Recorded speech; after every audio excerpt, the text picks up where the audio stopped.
हरे कृष्णा। इस वीडियो में हम भगवत गीता का दूसरे अध्याय का 57वां श्लोक पढ़ेंगे 2.57। जैसे पहले आत्मा के विषय में भगवान ने काफ़ी एलेबरेट किया था।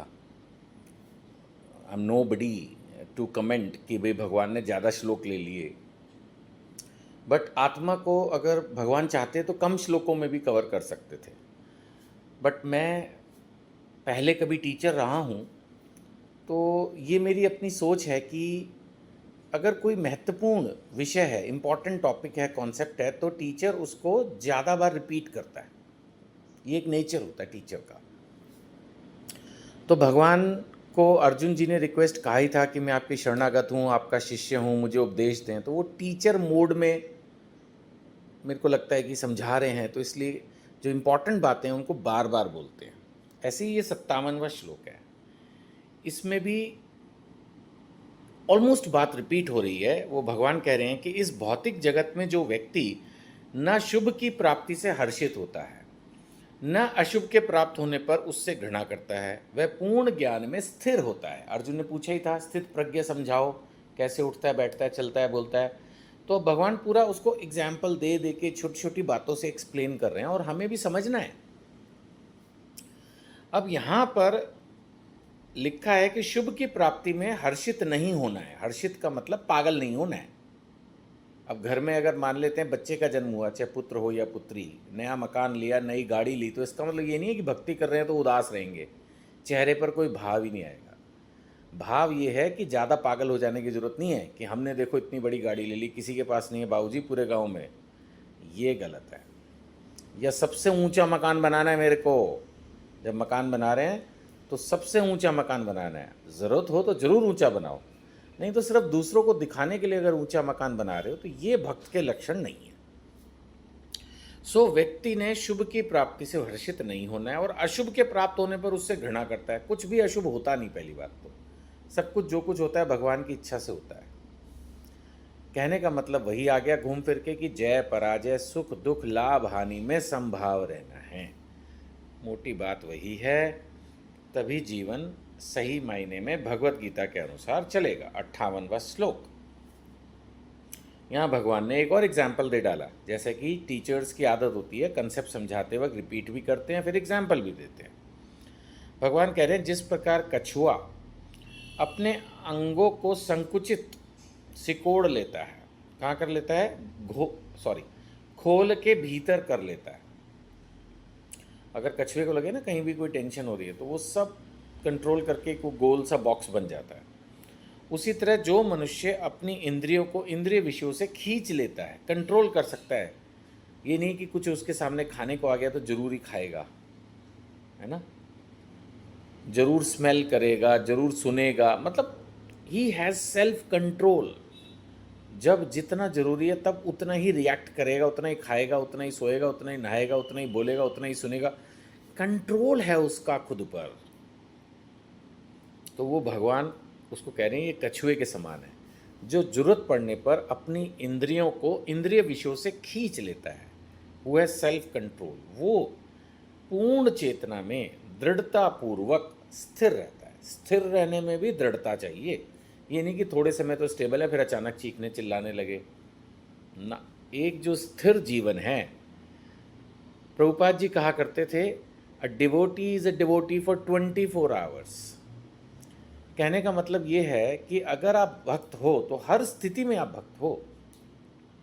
ये नहीं कि सड़क पे आप गाड़ी लेके जा रहे हो अपनी, और किसी का गलती से जरा सा स्क्रैच भी पड़ गया, कोई खास आफत भी नहीं आई, और आप ऐसे चीख रहे हो, चिल्ला रहे हो, और मे बी गाली गलौज कर रहे हो। अरे भाई थोड़ा धैर्य रखो, कोई बात नहीं, हो गई गाड़ी टच। ज़्यादातर केसेस में सामने वाले ने गलती नहीं की होती, हो जाती है, थोड़ा तो धैर्य रखो।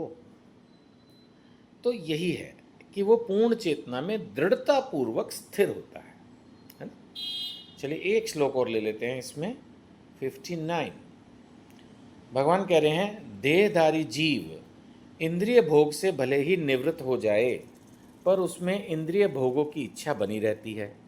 अब डॉक्टर ने बोल दिया मीठा नहीं खाना, तो रसगुल्ला खाना छोड़ दिया।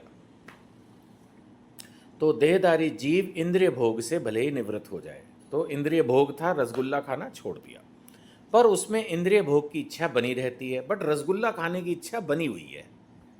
लेकिन उत्तम रस के अनुभव होने से ऐसे कार्यों को बंद करने पर वह भक्ति में स्थिर हो जाता है। कितना बढ़िया भगवान ने कहा। अब एक आदमी, सपोज जैसे मैंने एग्जाम्पल लिया, रसगुल्ला खाता है, उसको रसगुल्ला खाने में टेस्ट आ रहा है, ठीक है ना।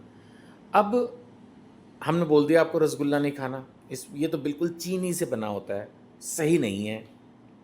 चलो जी, अब मान लेते हैं कि कोई और उसका वेरी हाई क्वालिटी सब्स्टिट्यूट उनको दे दिया गया, घर में बनी हुई कोई ऐसी चीज़ जिससे उनको मीठा खाने की जो इच्छा हो रही थी वो भी चली गई, और रादर वो जो नई चीज़ मिल गई उसमें टेस्ट आ गया जो हेल्दी भी थी। तो फिर उनको दुख नहीं रहेगा उस रसगुल्ला को छोड़ने का। सो श्लोक का पहला पार्ट, रसगुल्ला खाना छोड़ दो। दूसरा पार्ट, लेकिन रसगुल्ला खाने की इच्छा बनी रहेगी। तीसरा पार्ट, अगर रसगुल्ले से भी कुछ ज़्यादा टेस्टी उनको खाने को दे दिया जाए तो फिर रसगुल्ला खाने की जो इच्छा बनी हुई थी वो खत्म हो जाएगी। एक छोटा बच्चा मिट्टी में खेल रहा है, अब उसको बोलो कि मिट्टी में मत खेल, रोएगा। उसको कोई साफ सुथरा एक अच्छा खिलौना खेलने को दे दो, वो उस मिट्टी को शायद भूल जाए और चुपचाप उसको खेलता रहे। किसी की मारुति कार, उसके पास से छोटी मारुति कार मान लेते हैं, वैसे मारुति भी अच्छी कार है, मैं वही चलाता हूँ, मैं ये नहीं कह रहा, एक एग्जाम्पल ले रहा हूँ सिर्फ। किसी की छोटी मारुति कार चली जाए तो एक बार तो उसको उससे आने जाने की आदत पड़ी हुई तो दिक्कत होएगी ना, लेकिन अगर उसके बदले में मर्सिडीज़ मिल जाए तो ठीक लगेगा। बहुत इंपॉर्टेंट श्लोक है 2.59। ऐसे ही ये भौतिक गाने सुनने की बजाय अगर एक बार भजन सुनने की आदत लग जाए, साधारण होटलों का खाने की बजाय कभी कभी मंदिर जाके प्रसाद खाने की आदत लग जाए, उल्टी सीधी किताबें पढ़ना या फेसबुक पर, यूट्यूब पर बेकार की चीज़ें देखने से एक बार भगवत गीता पढ़ने की आदत लग जाए, भगवत गीता की मैं तो कहूँगा मेरी वीडियो सुनने की आदत लग जाए, तो वो बेकार की चीज़ें छोड़ने की आपको कोई दुख नहीं होगी। ये एक बेहतर समय का इस्तेमाल होगा।